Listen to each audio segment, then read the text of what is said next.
Hello.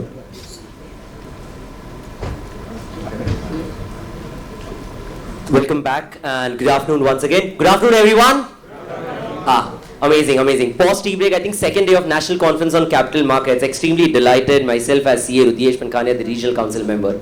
Can you have a big round of applause for Prashant Jain ji? I think we're lucky and fortunate enough to have him as a speaker on one of the most trending topics in terms of long-term view on the Indian equity market in the current global trend. I think all of us would like to want to know where the equity market is going to go. Short term, we all of them know what we want to do, but in the long term, what's going to be there and how. I think that is something going to be important. I request C. Ashok Ajmera ji to kindly come and introduce Prashant ji. Ashok sir.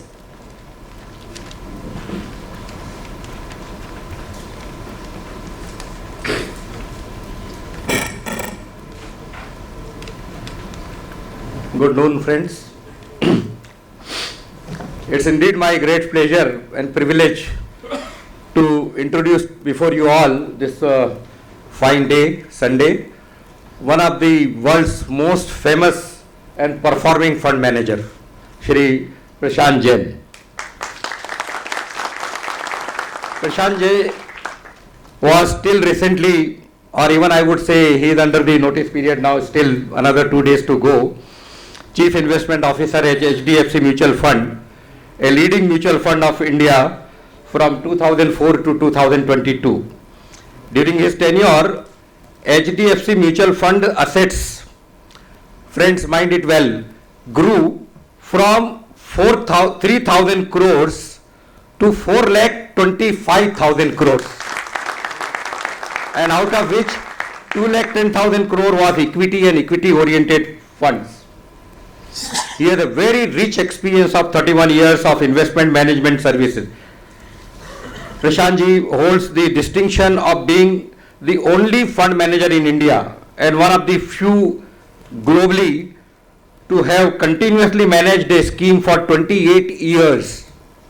We get tired in just 2-3 years, 5 years in keeping a scrip in the portfolio or keeping a fund, but for 28 years he managed one fund.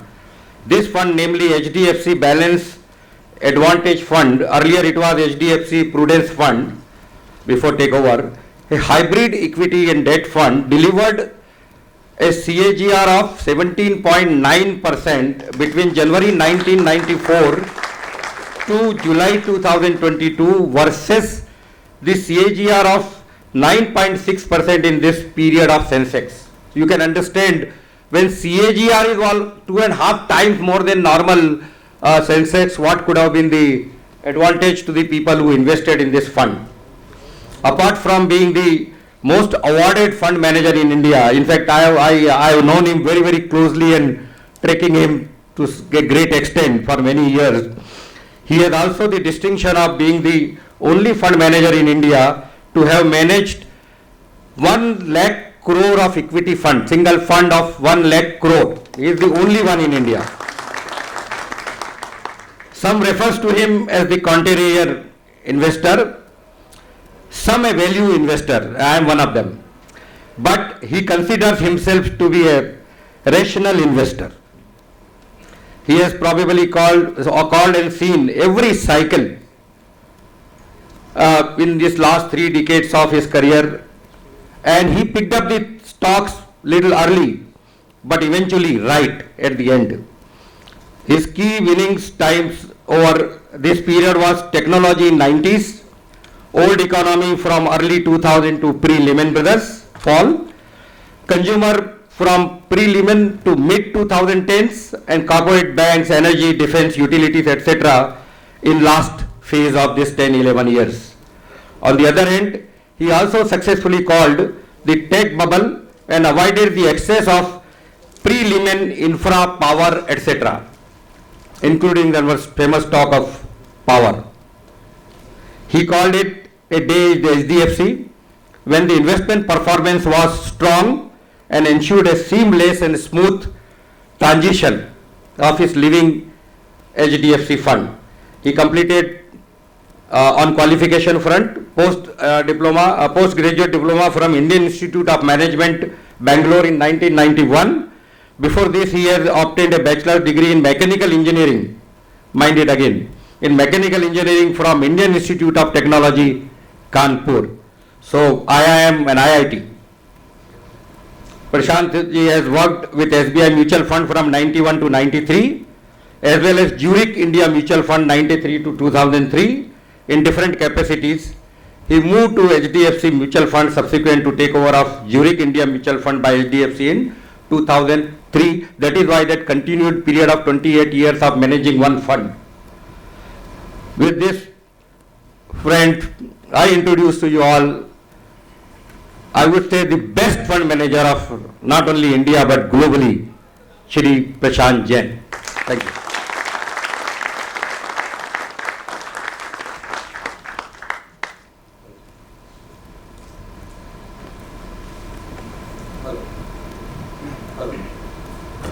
Hello.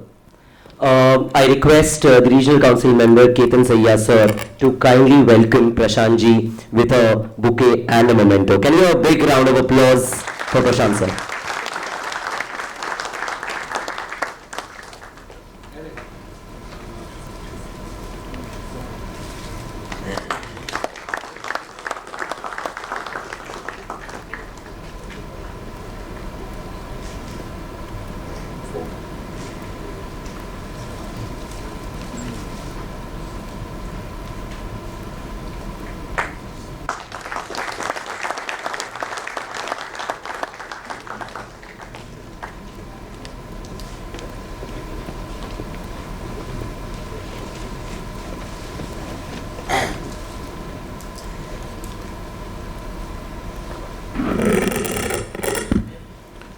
Good afternoon, friends. It's a pleasure being here, and thank you, Ashok ji, for a very lovely and a very detailed introduction.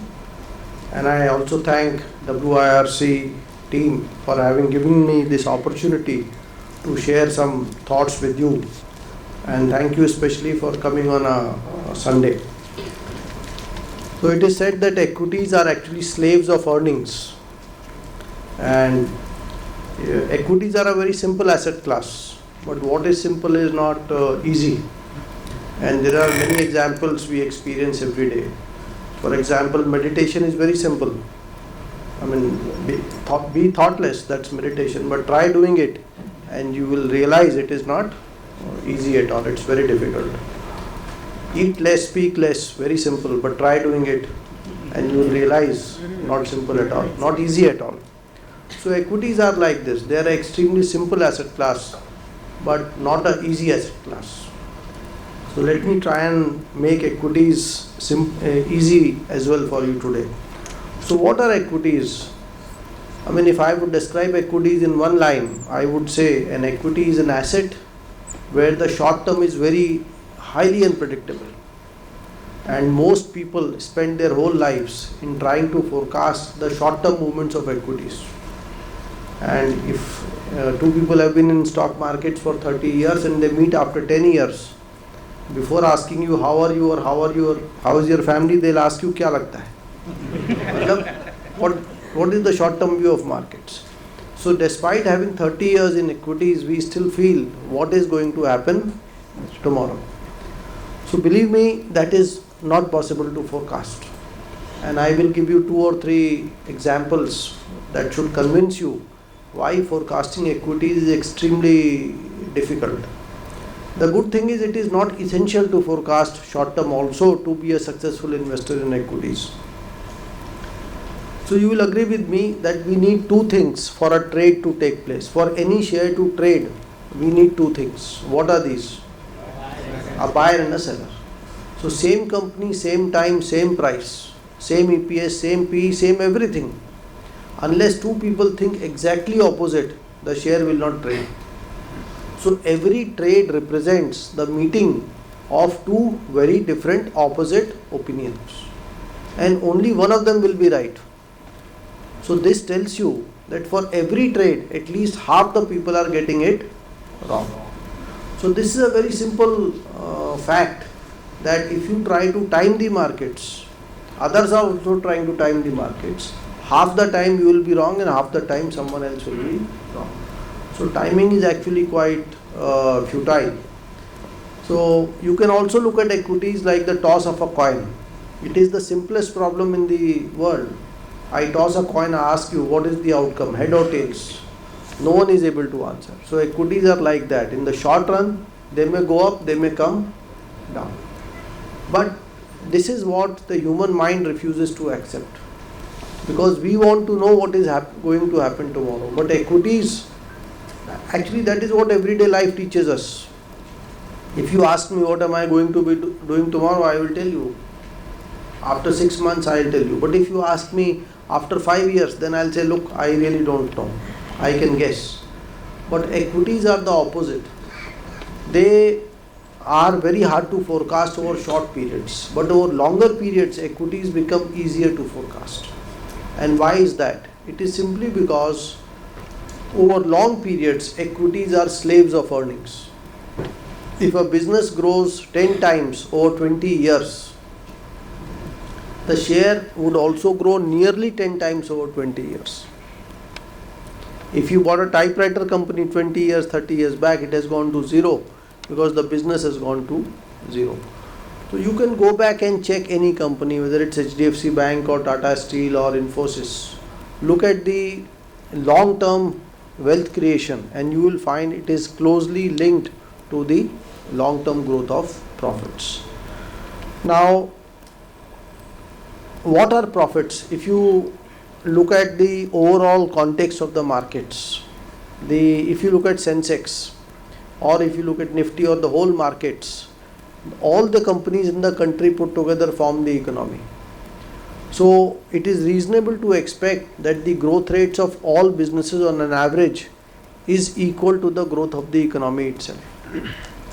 Economy is growing in two ways. These are chartered accountants, so I don't want to dwell on this. It's a very simple thing, but always, one second, let me show you one very simple chart once.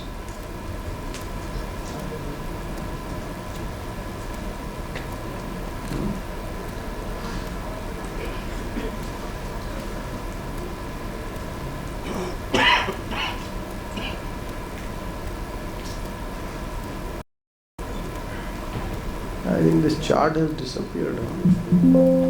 Anyway, I will explain it. So first chart.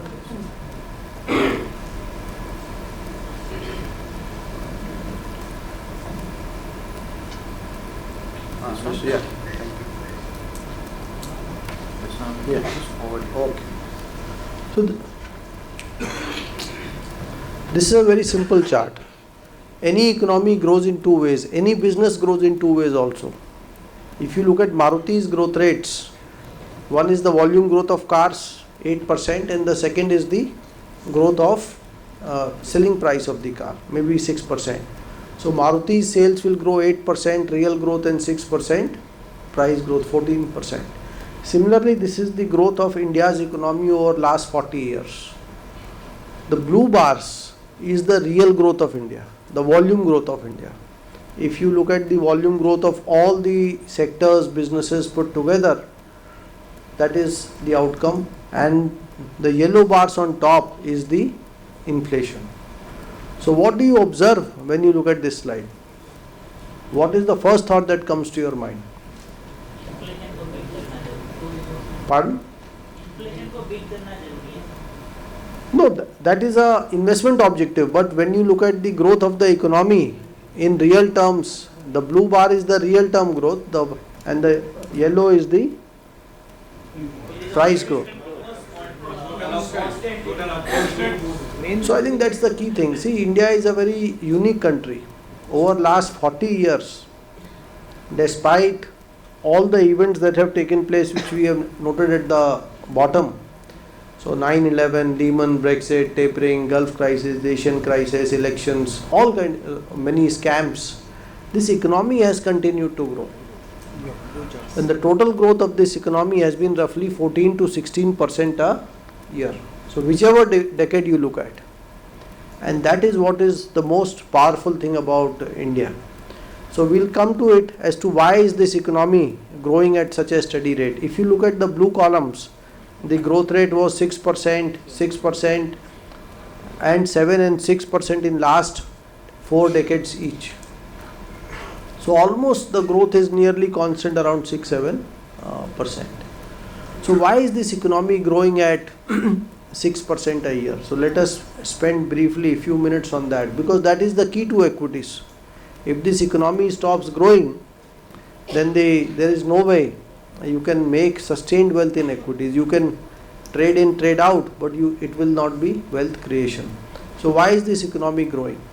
Our population continues to grow around 1 to 1.5% a year today. Earlier it used to grow to 2.5%.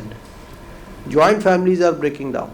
So 4 brothers earlier used to stay in one family. Now they stay in 4 different houses, 4 different cars, 4 air conditioners, 4 of everything. So the families are growing much faster, maybe 2.5%. People are marrying late, they are having less children. Single person family is also there. You are not married, just staying single. So the family growth continues to be 2.5%. Affordability is increasing. When I was a child, to buy a bicycle was a luxury. Today buying a car is also not considered a luxury. Today the entire country has a mobile phone. 70% of Indians have a television. But what is the penetration of cars and air conditioners? Would anyone like to guess? How many families in the country own a car? 3%. About 10%. How many families in the country own an air conditioner? About 5%. So what has happened to mobiles, motorcycles, televisions will happen over time to cars and air conditioners also. These are most expensive consumer durables. So India is still a low income country. So while motorcycles have become affordable, TVs have become affordable, cars are still not affordable by 90% of the families. Air conditioners are still not affordable by 95% of the families. So that tells you how much room for growth is there in the future. But coming back, there is one more factor which is driving growth in India, and that is changing lifestyles. Earlier we used to replace a car in 20-30 years, a phone maybe once in 20 years. Now we are replacing cars every few years, mobile every 2 years. We are buying clothes even though we have a lot of clothes at home already, because we just feel like buying. So affordability has gone up, choice has gone up, and the product life cycles have consequently been coming down. So these are some of the reasons what is driving growth in this country, and none of these reasons is a function of which government is there at the center. Someone was mentioning that in US elections are round the corner. But think of it, our Indian elections also do not make a difference to India's economic growth materially. So how will US midterm elections make any difference to India's economic growth? All the factors that I mentioned, population growth, nuclear family growth, affordability, product life cycles, none of them depend on interest rates, none of them depend on even a war in Afghanistan. So these are very basic long-term forces that are driving growth in India, and that is why you see such a consistent growth in the Indian context. Now, the second thing what we have already pointed out, the long-term growth of both volume growth, the real growth and price inflation is around 14-15% a year. So that tells us that the total growth of all the businesses in the country put together will also be this, because economy is nothing but the sum total of all the businesses. Right or wrong? Right. Actually there is agriculture in this. Agriculture is growing at a very slow rate, but businesses are in manufacturing or services. So that means the businesses are actually growing slightly faster than the overall economic growth. So we can assume the businesses are growing 14-15% a year. So let us now do a very simple exercise. I mentioned to you at the beginning that stocks are slaves of earnings. So whatever is the growth in profits should be the growth in the stocks. So what is the profit growth over last 40 years? What is your guess by looking at this chart? 15%. No, about 14-15%. Same. Because you can assume roughly that the average profits to sales is same. It will have some cycles up and down, but broadly you can guess, we can estimate that the profit growth is close to the top line growth, which is nothing but the economy itself. So does that make sense? So can we assume that profits have grown roughly at 14-15% a year for last 40 years, because economy has grown at that rate? Yes. So if something grows at 15% a year, how many years it takes to double? 4.5 years? 4.5 to 5 years. So Sensex started when? 79. From 79 till date, how many years are there? 43 years. So how many times would the profits have doubled in this period? How many times? Between 9 to 10 times. If you divide 43 years by 5, you get 9 point something. If you divide by 4.5, you get 10 something. Is it clear or no? So it means that profits would have grown between 9 to 10 times in the last 42-43 years. So please start with 100 and double it 9 times and see what do you get.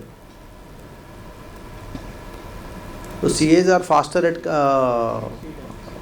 accounting. So let's see how fast you are at compounding. So please double 100 9 times.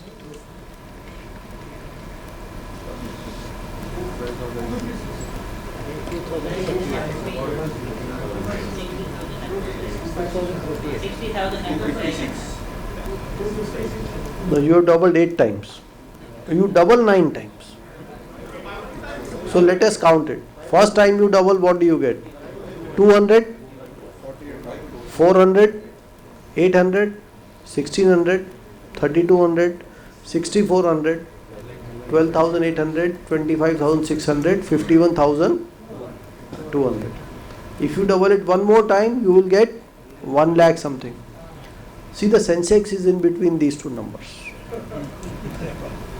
So Sensex is actually following this count of 5. It is roughly doubling every 5 years. We don't see it that way because we are seeing it every day or 10 times in a day. So that is the trouble with equities. So we are only seeing how does it going up, down. We are trying to link it to everyday events, this election, this, that, all kinds of things. But we are not seeing this count of 5. So Sensex is actually doubling roughly every 5 odd years. And therefore, every time Sensex crosses a milestone, people think it's become very expensive. So you should turn around and say, look, if the economy has become a 3 trillion economy and it continues to grow, then why should the Sensex stop? Because after all, the Sensex is growing at the same rate as the economy itself. So Sensex is extremely simple, and that's what I told you. Okay, equities are a very simple asset class. You just follow this cycle of 5 and you will realize that how is the Sensex doing. So today the Sensex should be between 50 to 60,000, and that is where it is.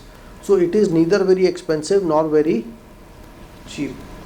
If it has kept pace with the economy in the past, then it is neither ahead of the economy nor behind the economy.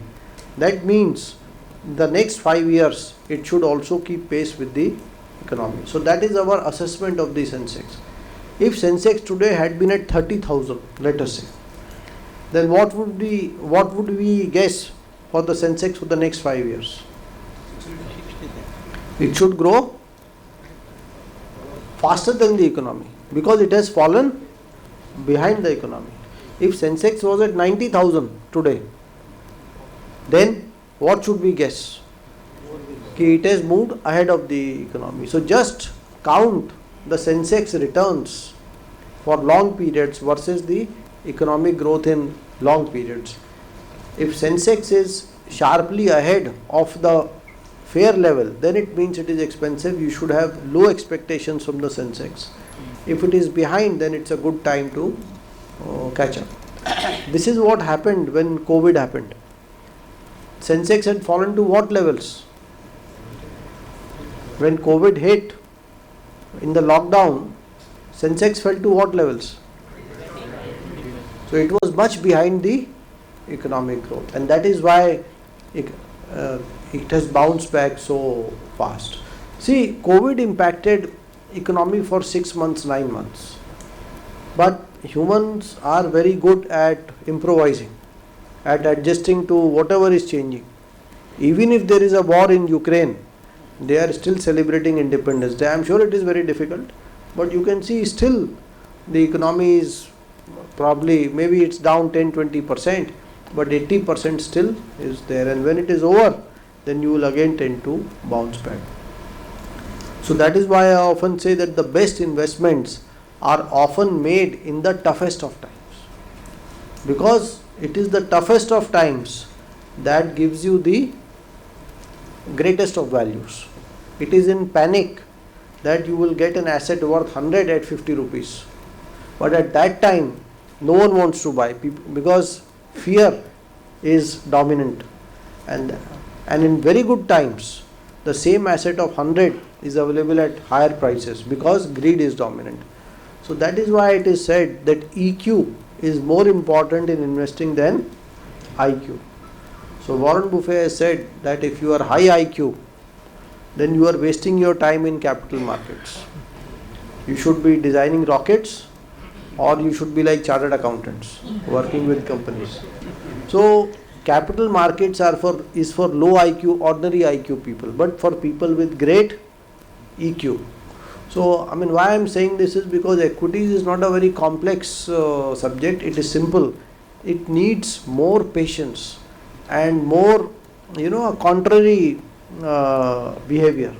When things are very cheap, when the news flow is very negative, that is when if you buy, you will get above average returns. But if you simply buy and hold, even then you can see how 100 has become 60,000. Your money has become 600 times in 40 years. So for a very average investor who did nothing but simply bought the Sensex. So I think now let me share with you some thoughts around the future of India, because this is the past. So the key is how long can this growth continue.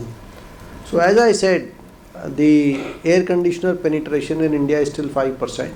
Car penetration is just 10%. So we have a long way to grow. Now in COVID, few things have changed, and they have changed for better for India. So would you like to guess what has changed in COVID? How is India better placed? Of course, it caused a lot of pain to some households. So, but if you leave that aside, as of today, Indian economy, to my mind, is better placed than it was pre-COVID. Why? Efficiency improved. So work from home became acceptable in COVID. So how does it help India? Digitization. Improvement in efficiency. No, but that is world over. More labor. See, look at it this way. Work from home is happening at a time when the demographics in Europe is very bad. Europe is aging, and now even China is aging. The working age population of India will cross China in the next 2 years. In the next 2 years, India's working age population will cross China. China is aging. Their population has peaked. Once population peaks, what happens? The average age keeps on rising. The migration of people from rural to urban in China has peaked. So China is now not able to grow its workforce. And this is a great opportunity for India, because whole host of services, like so far we are known to export only IT and BPO, but over time all kinds of back offices will be set up in India. R&D centers, legal services, accounting, HR practices, I mean whatever you can think of. Since in the US or Europe the person is working from home, so how does it matter whether you are in London or you are in Bangalore or in Pune or in Varanasi? So I was in Varanasi, and there are IT centers and BPO centers there also. and they will go all over the country in search of low cost talent. So I think this work from home becoming acceptable at a time when Europe and China both face adverse demographics, I think is a great opportunity for India, and it will lead to these large companies either setting up their own centers or outsourcing lot of activities to Indian firms.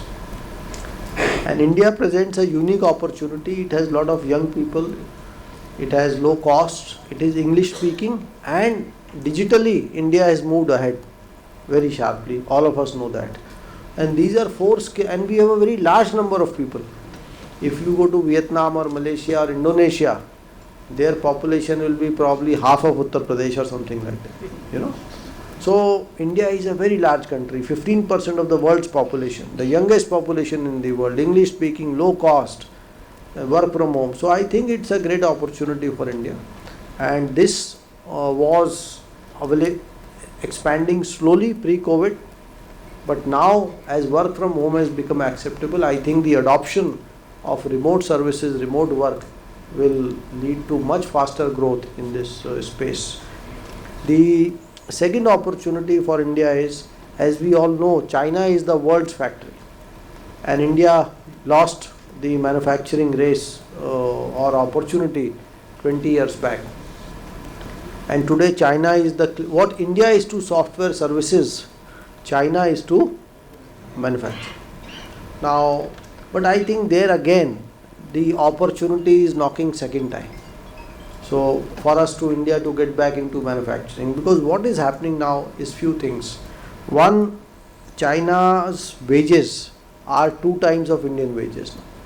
So for the first time in my career, I don't hear the chemical companies, the casting companies, the forging, machining companies complaining, the textile companies complaining about Chinese costs. So they say now we are able to compete with China.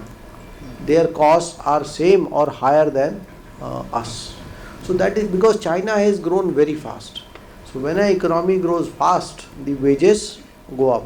So Chinese factory wages are now almost 2 times of Indian factory wages. So India has gained in competitiveness over China. That is one big change over last 5-7 years that has taken place. The second is, when China was hit by COVID, it went into a very strict lockdown. Even recently it was in lockdown. And the world was over dependent on China. I mean, all your production was coming from China, maybe from 5 factories, but all of them were in China. So then you suddenly realize, look, oh my God, this is supply chain is at big risk. I need to diversify not just across factories and suppliers, but I also need to de-risk across countries. And that is where the China plus one opportunity has come. The Indian government has realized this. So this PLI scheme, the production linked incentive scheme, is a step in that direction to make up for the lack of scale that Indian manufacturing presently has, to give them some initial support, push, whatever, so that they are able to achieve scale and compete on their own. So I think this manufacturing opportunity is a very large opportunity, and given our costs, our infrastructure, logistics is a big focus area in India. So our logistics costs are high because our trains move slow, our ports are congested, there is traffic jam on the roads, but all round efforts are being made to reduce the logistics costs in India. This dedicated freight corridor, or railway lines only for goods trains, is an attempt in this direction. The average speed of a goods train in India, I think, is less than 30 kilometers per hour, because the priority of passage is with the passenger train. So every time a passenger train comes, the goods train has to stop.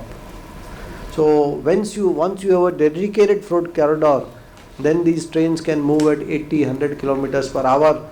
Your trains can be much longer. You will have double stacking. So the capacity of one train will be maybe 4 times, 10 times of the present train. So logistic costs will drop. So I think we are doing all that is possible to improve our competitiveness further. Our competition in Malaysia, Indonesia, Vietnam is very small, and the opportunity is very large. So I think there will be enough for all these countries, and India should also be able to grow its manufacturing share. Emerging economies, low income countries to grow, they need to export. So Japan grew by exporting, Korea grew by exporting, China has grown by exporting, because it is exports that gives you income, and when income comes, then comes consumption. If there was no software industry in India, then what would happen? Companies would not make money, employees would not make money. Then what would chartered accountants do? What would engineers do? Your cars would not sell. So you need some source of income, and for low income countries, that is in exports. So I think by growing our exports in both services and manufacturing, I think India should not only be able to sustain but actually improve this growth rates what we have seen in the last 30-40 years. India's ease of doing business rankings continue to improve. Government is doing a lot of reforms. GST was one very big reform. Things have stabilized. So I think the business environment in India continues to improve. So I think I'm quite optimistic about the country going ahead, and I feel India is at a very interesting juncture. When China is aging, China has become high cost. When Europe is aging, and after COVID, these opportunities have accelerated. Work from home has become acceptable, and there is an urgent need to develop an alternate source to China. And I think one final thing has happened. So look at what is happening to Europe. So they already had bad demographics. They had the highest wages in the world. As if that was not enough, now they also have the highest energy prices in the world. So if you have highest wages and highest energy prices, how are you going to compete? So I think manufacturing will rapidly move out of Europe also, and that again should be a large opportunity for India. Of course, these are trends that take 3, 5, 10 years to play out. It will not happen in 6 months, 9 months. But I think when you think long term, I think there is everything that is working for India. And beyond 10 years, I think there is one very big opportunity that remains, and that is the shift away from petrol, diesel to electric cars. If you look at India's balance sheet or P&L, balance of payments, minus the oil imports, then what happens? It becomes a current account surplus country. So if we manage to kill that oil imports, then India is a very rich country overnight.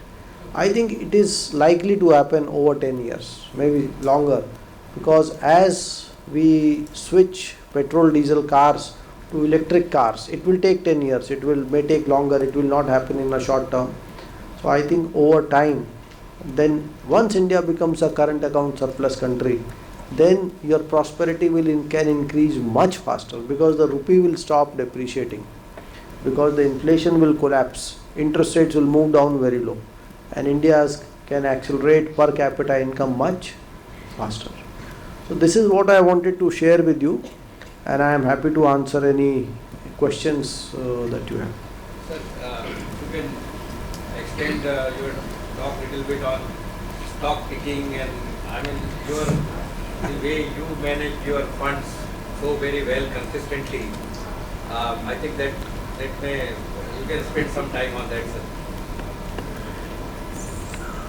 See, stock picking it is not easy to discuss and explain. I will give you an incident. So when I was a child, maybe in class 4 or 5, so I was with my maternal, grandparents. So I was playing on the road, and one vendor came, this small person who was selling some guitars made of wood or mitti ka some musical instrument. So I went to him and I said, I stood next to him, so he gave me that one thing. So I said, no, I want to learn this. I don't want to buy this. तो उसने वो टोकरा उठाया मेरे sir पे रख दिया और कहा मेरे साथ चलो. तो जो अशोक जी बोल रहे हैं तो इतना आसान नहीं है, because you have to walk the talk, you have to learn, you have to read. But I can share with you some basic things what has worked for me. See, I think the first and foremost is you must focus on the sustainability of the business. So if you look at people like me make two types of mistakes. See, if you simply buy the Sensex, what are your returns? It is 15% CAGR. Bulk of your money is still in gold or real estate or bank deposits, which is earning much less. So the key is, first is asset allocation.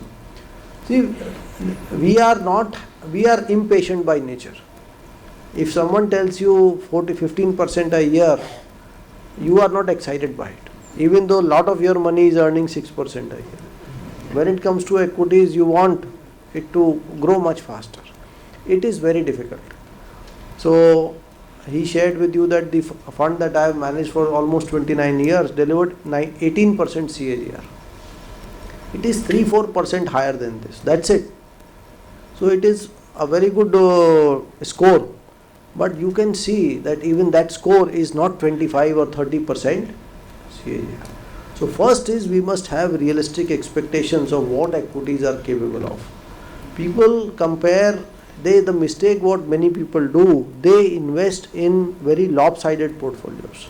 See, this is a very diversified portfolio. The Sensex is a very diversified portfolio. When you buy individual businesses, you are taking a lot of risk. Every business, something or the other can change. So many things are changing in the world.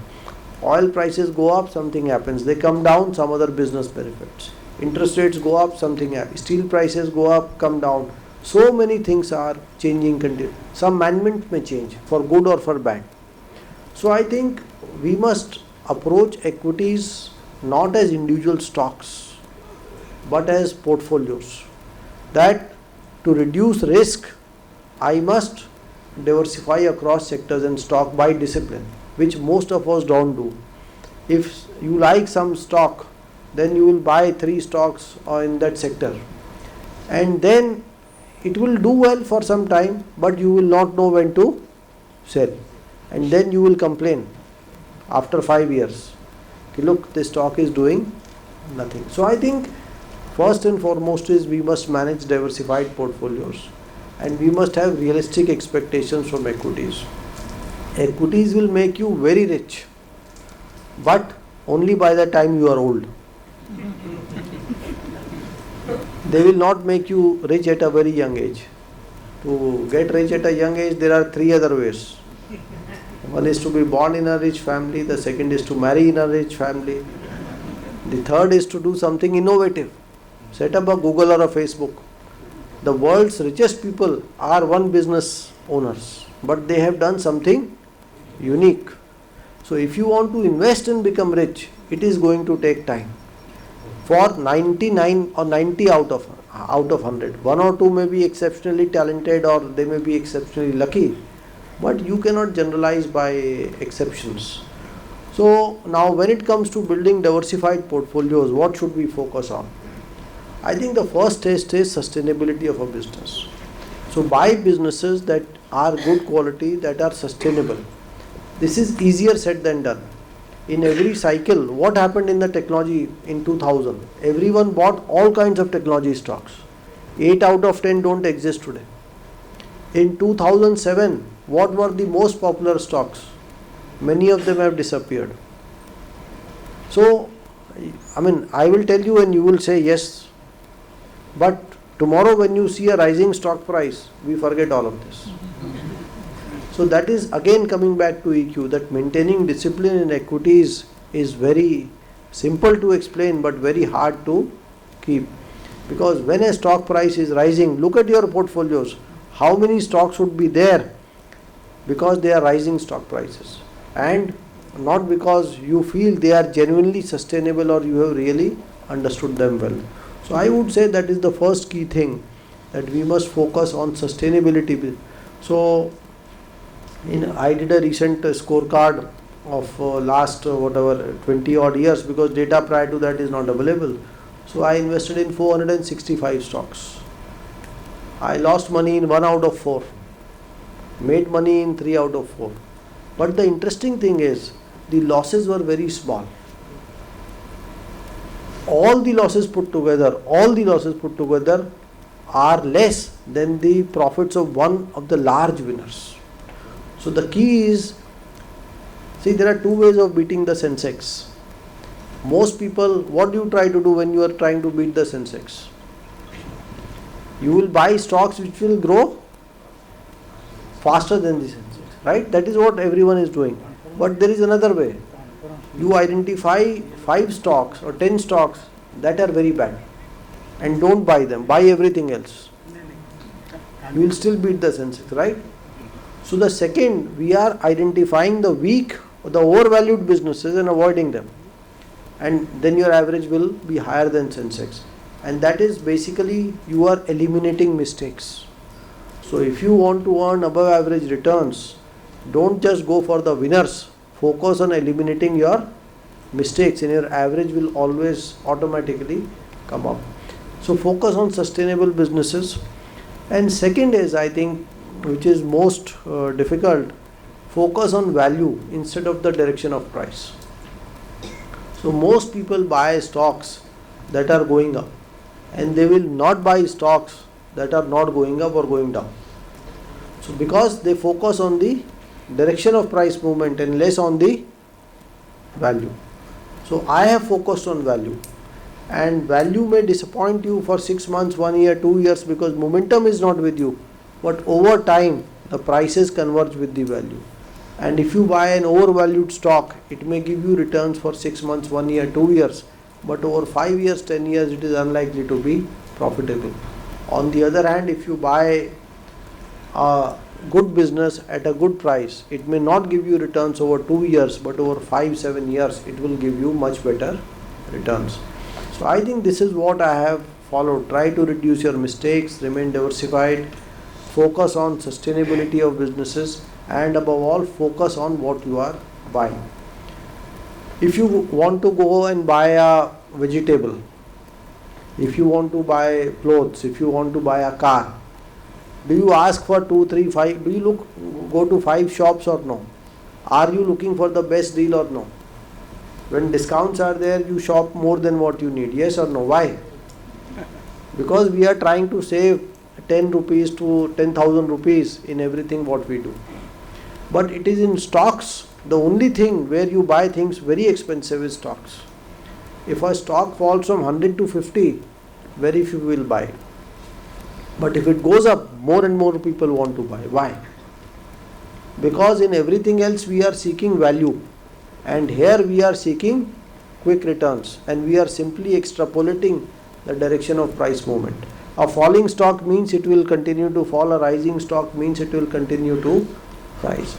I don't think stock markets work like that over medium to long periods. So I think instead of direction of price movement, if you simply focus on the value, I think it will give you better long-term outcomes. And that is the big difference between technicals and fundamentals. Technicals is looking at the direction, the momentum of the price and volume, whatever. And that is sometimes right, sometimes not over short to medium periods. It can help you in the short term, but I think if you want to get things right in the long term, I think if you keep track of quality, sustainability and what price you are paying and remain diversified, I think you will have a good outcome. So Ashokji, that was a very long answer to a very short question.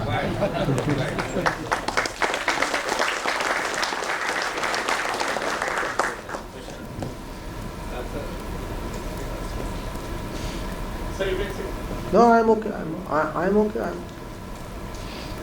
Sir, you have just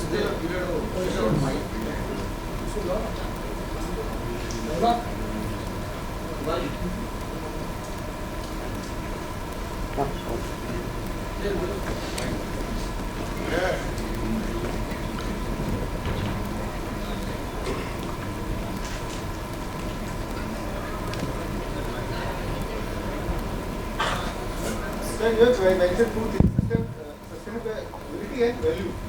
Just can you elaborate on the value part, because it's a very, I think, a very vast value. What to look into value?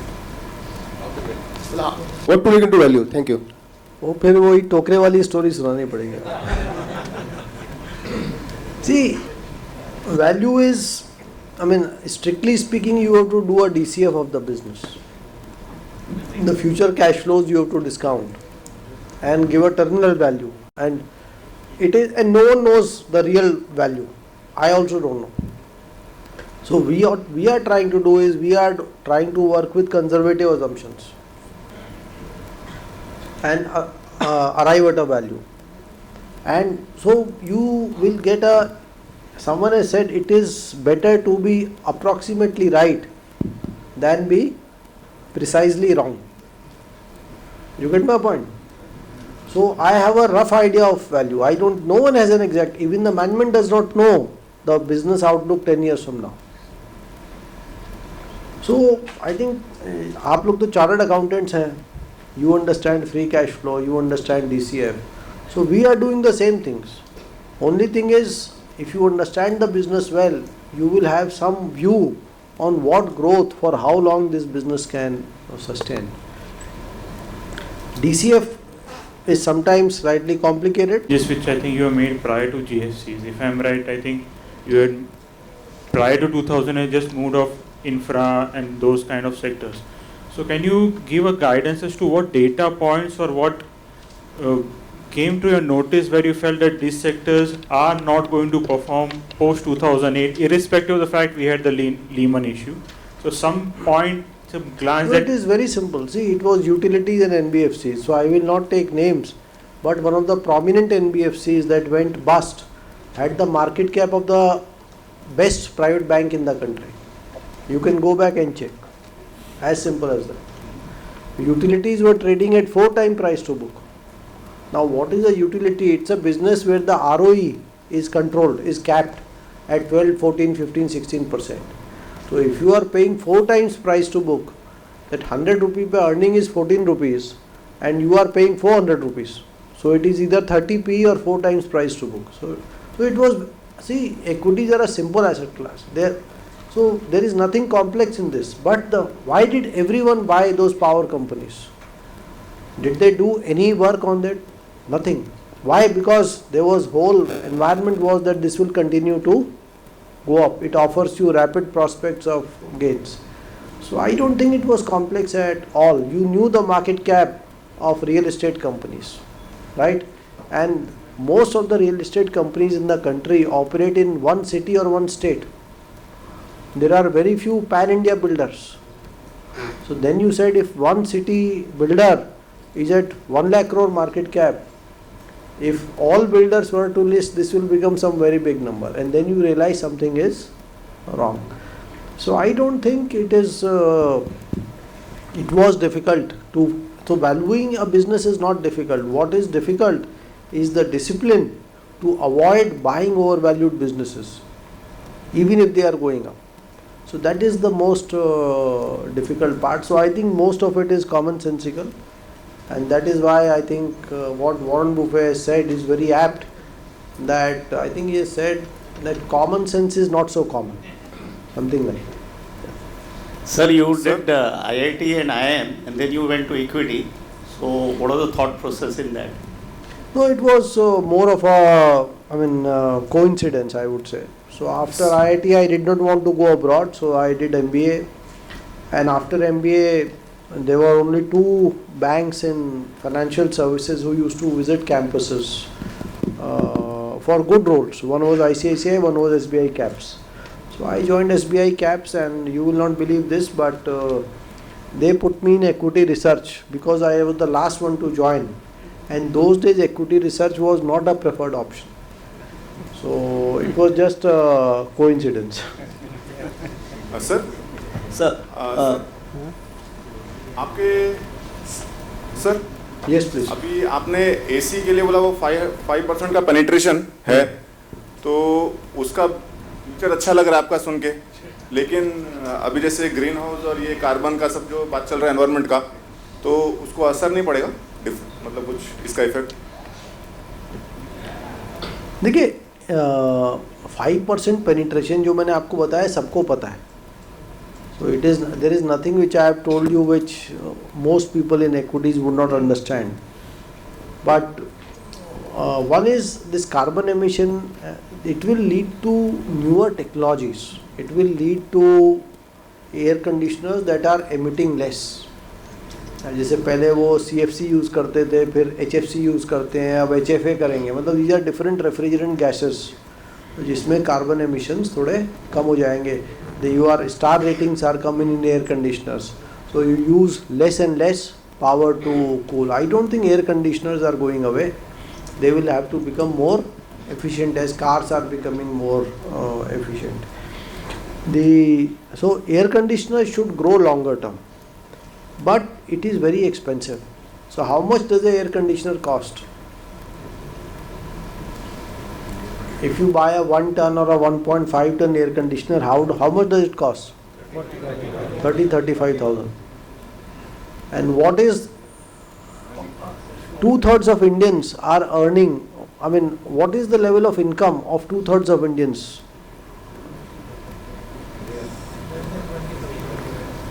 Two-thirds of Indians are earning below 30,000 rupees a month.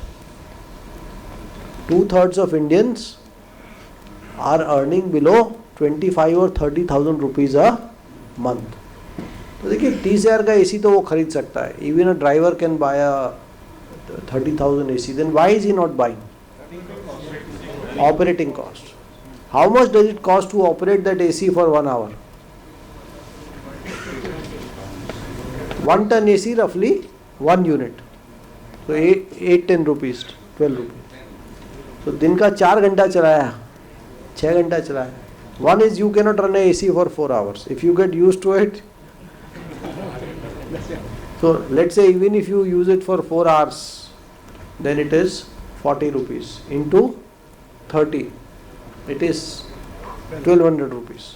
If you are earning 30,000 rupees, it is 4% of that. But that's the wrong way to look at it. Because of the 30,000, 25,000 is fixed expenditure. Your rent, your fees, your this, that, the mobile phone. So your discretionary income is only 2, 3, 4,000 rupees. Of that you are saying, give me 1200 rupees for the AC. And you have to replace it every 3-5 years. So ACs are actually not affordable in India still because the operating costs are extremely high. So the key is to AC fast growth is affordability. So when India grows faster, when per capita incomes grow, air conditioners will grow fast. But the air conditioner is a high involvement product or a low involvement product? When you are buying a car and when you are buying a air conditioner, what is the difference in buying process?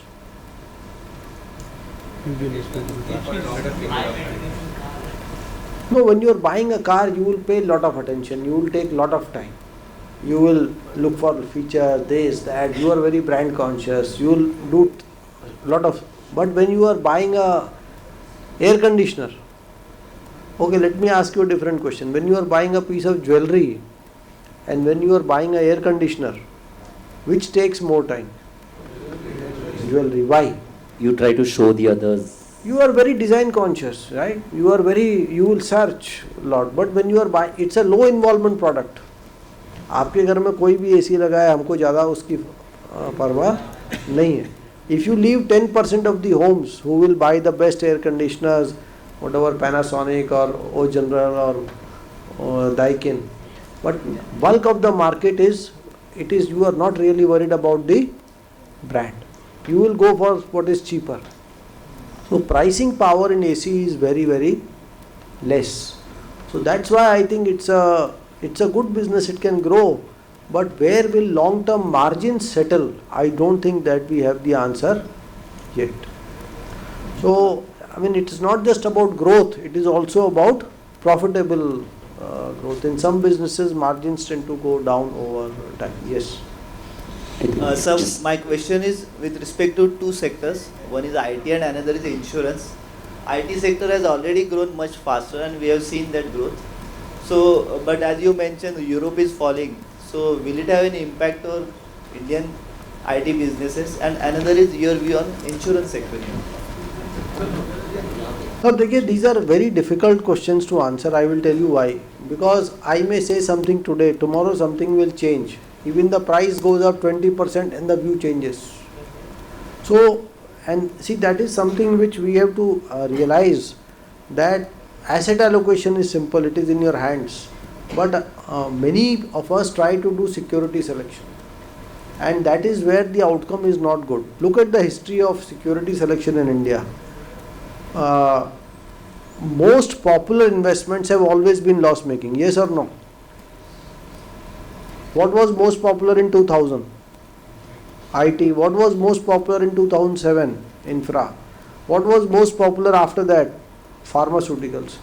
So if you look, the majority of investors, to my mind, and I don't have data to support this, I think they underperform. How many of you participate in F&O?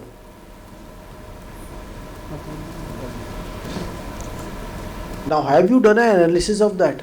Some have not raised their hands. I am sure they are participating. They must have lost. Huh? No. 9 out of 10 are losing money. I can tell you without knowing your statement. But I will give you a reason. And see, this is the challenge with investing. People want to do it directly. You will give your you will give your more critical items to someone else. But investing, where you understand less, you want to do it directly. See, I am not employed anymore. So there is no conflict of interest. I am not here to sell funds. But the challenge is, you know what is the top line of Zerodha? What is the top line of Zerodha? Kitna profit hai? No. Zerodha is making a profit of, I think, about 1400 or 2000 crores. So its top line will be maybe 2,500 crores. Its market share is, I think, 10 or 12% in Indian F&O. So what does that mean? The top line of all the brokers put together is how much? And Zerodha is only F&O, 95 or 19 or whatever percent, right? So maybe 20,000 crores is the top line of the F&O commissions. F&O, whatever is the top line, is a loss of investors. What is the difference between a F&O and a stock? So what is the difference when you buy a share and when you buy a future or option? What is the difference?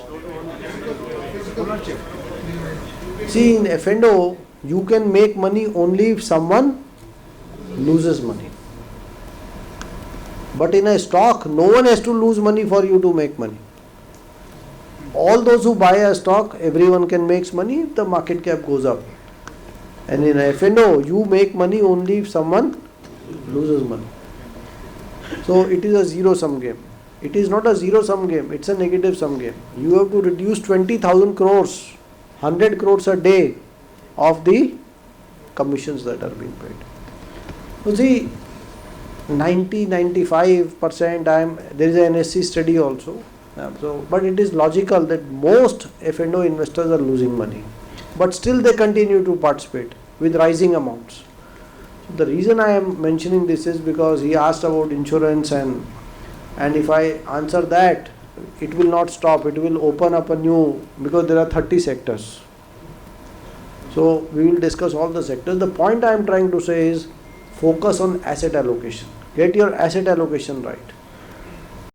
100 Sensex has become 60,000. But if you invested 1% of your wealth in Sensex 40 years back, only that 1% has grown 600 times. The biggest impact on your wealth is made by asset allocation. So what percentage of your wealth is in equities, how much is in bonds? I am not saying bonds are bad. But equities are earning 6 to 8% per year more than bonds over long periods. That's a very lot of money over 10-20 year periods. So get your asset allocation right. And let me answer this question also, insurance and IT. But after this, let me not answer any sector specific questions. One, because my view can be wrong, and two, things can change. See, I think IT is a good business in India. It is a business where India has no competition. It is, I mean, there is no number 2 IT country in the world. India is the place to be. These companies are growing, but it's a very large industry. It is not a small industry. So it was growing at 100% in 2000. It was growing at 70% 3 years later. It was growing at 30% around 2010. And now that industry is growing 7, 8, 10%. So it's a growing business, but growth rates have moderated. So, and today, if you look at the multiples of these companies, they are trading, I think, 25 or 30 times odd 2 years forward. So it's a good business. They pay a lot of dividends, but it is not cheap. If you hold them for long periods of time, I think we should make some money, but not lot of money. The second was on insurance. See, insurance is again a good business, but it should continue to grow. But I feel one should be better off with the larger businesses, because distribution is very important in insurance. And if you stick with the larger businesses, I think we should be better off. But again, see, insurance business over time should slow down. It should not continue to grow at a very fast rate. So, and we also have the risk of regulations changing in insurance. Like in mutual funds, regulations have changed. The regulator has dropped the expense levels. So something like that can also happen. But I think both these sectors are reasonably good. Yes. Yes, please. So once we identify a value in a sector or a company, how can we decide on the entry point so that we get the desired returns in the long term? Boss, I don't think, see, I can answer this, because there are many views. See, for every stock that one mutual fund is buying, some other mutual fund is selling that most of. So these are very individual personal views, and I don't think I can give you a generic answer. I mentioned to you, out of the 465 stocks I bought, I lost money in 1 out of 4. What does that tell you? See, we are dealing with lot of uncertainty. What makes equities challenging is we are dealing with uncertainty about the future. So this is something, if you want to start building your own portfolios, you will have to start doing it. And this will take years to, I mean, some people pick it up very fast, some will take years, but I think you have to actually start doing it. So you start doing it, do it with small amounts, and experience, monitor your performance over years, keep on learning. And when you see that your win to loss ratio is improving, when you are doing well, not on individual stocks going up sharply, but more generally over long periods, that is the time when you are developing a reasonable understanding. You can read books, but I don't think it is possible to answer questions like this in a session like this. It takes many years. I am still learning. I am still making mistakes. So I don't think can be any set. Investing is both a science and an art. The science part, the EPS, the PE, the DCF, all that can be explained in a textbook. But the art part of it, it is not constant, it is a variable. And there are many styles, many ways, and you are dealing with changing outlooks. Like COVID has happened. It has altered the business outlook for so many things. US interest rates go up, it means something else. Russia crisis, energy prices going up, it means something else. So I think that you have to actually start doing, choose it as a career, and then you can. Hello sir. Yes. Manoj here. Sir, my question is bit more pertaining to operational aspect of a trade. As in the beginning you mentioned, like a trade happens when people of two different mindset comes into a place. So it's a combination of two different mindset. One is thinking it's a value buying, and other one is thinking it's what to say. So in the normal scenario, when the regular transaction happening in a regular day, it's okay. Means people may have different mindset. But what happens in two scenarios? One, when a scandal or sudden surprises come in the economy, like Satyam or some other scandal, when it comes and the news published in newspaper or media, and suddenly the things burst out. So everyone thinks it's going to be, it's a sinking ship. Okay, so we are retail individual investor, FII, DIIs are there, their fund manager, they have, very highly acumen, having good intelligence and better understanding of equity market than a retail individual investor. So everyone thinks to sell, even no one wants to put money in a, in the company which is going to be closed. So everyone is selling. Who are the person who at that particular point of time buying this? Because, obviously there are some professional institutions which, do kind of transaction or means there are, do kind of operation or running of the scripts. But they are there to make money. But who would like to put money at that particular point of time when everyone is selling and they are buying it? Because someone is there to buy. And secondly, similarly, like COVID, there was a certain announcement by government that like sugar industry, they have the license to open, they have license to manufacture this Ethanol. And they have license to manufacture sanitizer. So suddenly that 11:30 that news came, government permitted every sugar or ethanol company. So everyone thinks it's a value buying. Retail individual investors started buying FII, DI, obviously they have started. But the people who is holding that particular scripts, why they think it is worth to sell that particular? So two different mindset. In the normal scenario it comes, but in this exceptional kind of scenario, who are the buyer seller and what's the thinking and perception mindset behind that? I would like to know that particular aspect of the transaction. See, thank you, sir. It's a very, I don't know how to react, but see, the market is a reality, whatever it is. Now, who is buying? Why are they buying? I would say, why should I care? I would simply, if I had Satyam that day, if I thought it was a sell, I would sell. And who buys, I really don't, it does not really matter to me. And that is how I think you should also think. So, because see, I don't think it's a very deep market. Someone is hedging, someone is doing what, we have no idea. Someone thinks that company will get sold, so it may still have some value. People are, they simply cannot hold on to a share after it has gone up sharply. Because there is a tendency to book profits. And we think differently for booked profits and we think differently for unrealized gains. So, but I think this view that FIIs or DIs are manipulating, I don't think it is true. See, you can, because the performance of all is there to see, and many funds are unable to beat the index also. So if at one level we say index funds are doing better than active funds, then what does that tell you?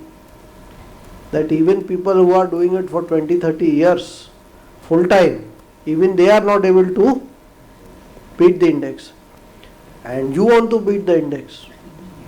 So it is possible that some retail investors may actually, they may be, see, because it is no one's monopoly that just because I have bought equities for 30 years, you may be smarter than me.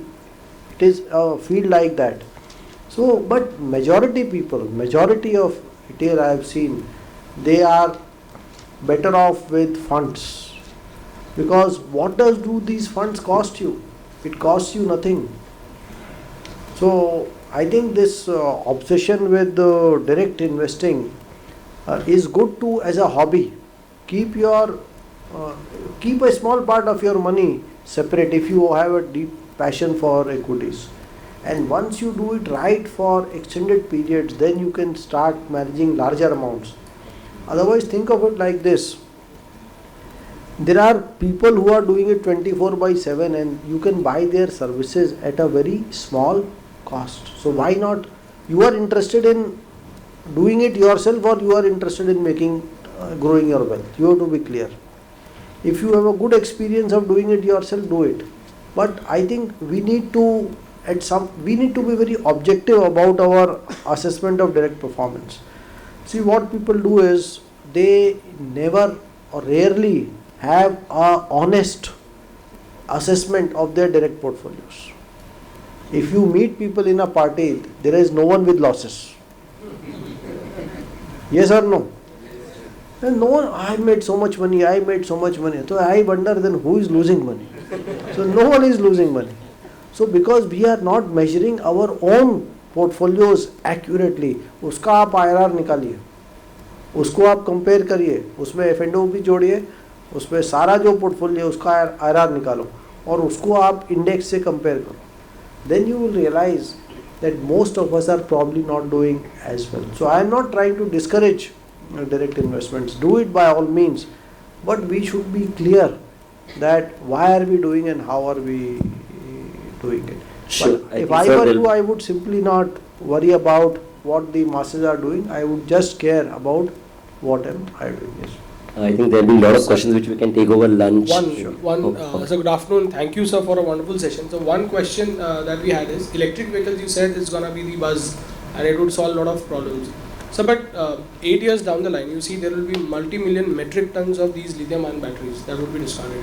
They would end up in landfills or whatever. With ESG now coming into the picture everywhere, every corporate getting sensitized by these. Do you think electrics still have that kind of a future? See, this is a very complex question and I don't think we still have the answer to this. So ESG itself, you can see it is losing momentum. Yesterday only, I think California or someone has banned ESG investments in their pension funds. So ESG, I thought, and that is what I am writing in my last note, which should come out hopefully day after, that ESG again was, the majority opinion was what for ESG 6 months back. So everyone would say, I will not buy coal, I will not buy defense, I will not buy tobacco, I will not buy energy. Why? Right or wrong? How many people bought a thermal company or a coal mining company or a defense company 1 year back in this room? I don't think even one would have done it. Not even one. Because people used to tell me, yeah, what are you doing? These funds, these stocks will never come up. And you can see what has happened to defense. They are up 3 to 4 times. You can see what is, because ESG itself was very flawed in my opinion. You cannot say, you cannot ban thermal energy. What is the alternate source of energy? If you want to be ESG compliant, you bring laws which encourage more efficient use and production of energy. Every country will have to provide energy. In India, we are not able to raise our tariffs by 50 paisa. Yes or no? Governments fall if you raise electricity tariffs. And you want to bring in great. But who is going to pay for that? How will you supply power at night? How will you supply power on a rainy day? So you need power 24/7 or you need only when the sun is shining. So, and battery storage is still cost 8-10 rupees per unit. So these are questions which, and everyone, so this is one more example why direct investing is bad. Or at least it should be very thoughtful, because we simply go by the news flow. We simply go by so everyone thought coal is dead. Now look at what is happening. Germany is restarting coal plants. Why? What has changed? Suddenly. So I think these are issues which we need to have a proper understanding, and which most of us don't have, and even those who have, the price performance is so powerful, the impact of that people still don't want to invest in what is cheap, and they simply want to focus on the direction. And coming to your question, I think EVs will come, and how these batteries will be discarded, what is the life of those batteries, can they be put to use in storage? No, storage. So because see, when you are, the efficiency of the battery drops, they are not dead. So instead of storing 100 units, it will store 80 units. In a car, it becomes very inefficient because you are carrying the weight of the entire battery. But if you put up a battery storage plant, you don't care about the weight. So these second-hand batteries can be used for storage solutions. But I think these are answers which will come over time. I don't think we have all the answers today, but I do feel that electric vehicles is here to stay. It will still have some challenges. When you mine lithium, when you mine cobalt, how much of water is being used? I mean, these are very, very separate issues. But in the world, I think the money makes the world go round. So whatever becomes cheap, competitive, will do well. So I think if battery prices come down, as EVs become more cost competitive, I think they will come, and it will be good for India, I feel, because this petrol diesel is sucking out $100 billion a year from this country. Sure. I think we can take a lot of questions over the lunch maybe. Can we have a huge round of applause for Prashant Jain ji? Sir. I think recognizing the presence of Chairman C.A. Murtuza Kachwala sir, can we have a huge round of applause for sir and also our regional council members, Saurav Ajmera and Arpit Kabra. Requesting now C. Atul Mathuria ji to kindly give a deserved vote of thanks. Over to you, sir. Thank you, sir, for your enlightening talk. You have told that we have to continuously learn to earn in this market. टोकरा sir पे रखना पड़ेगा. Sir, let me tell you that we chartered accountants are lifelong learner only. पहले हमें बोला गया था service tax सीखो, सर्विस टैक्स सीखा. अभी बोला वो भूल जाओ, जीएसटी सीखो, जीएसटी सीखा.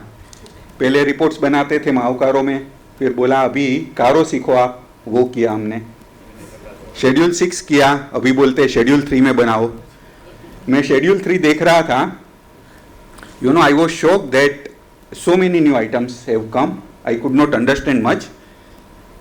एक फ्रेंड ने मुझे बताया कि there is something called ratio analysis. So go through it. So I was, reading it, and there are 11 ratios. I was also told that, we small chartered accountants will have to do it ourselves. Our client will not do it.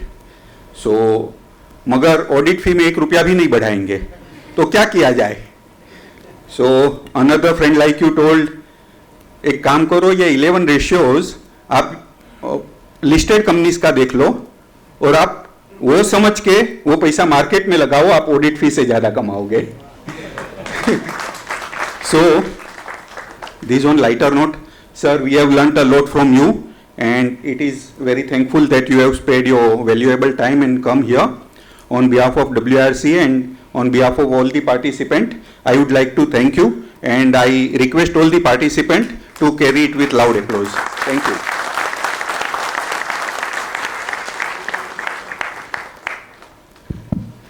We'll take a short lunch break. We'll be back at 2:15.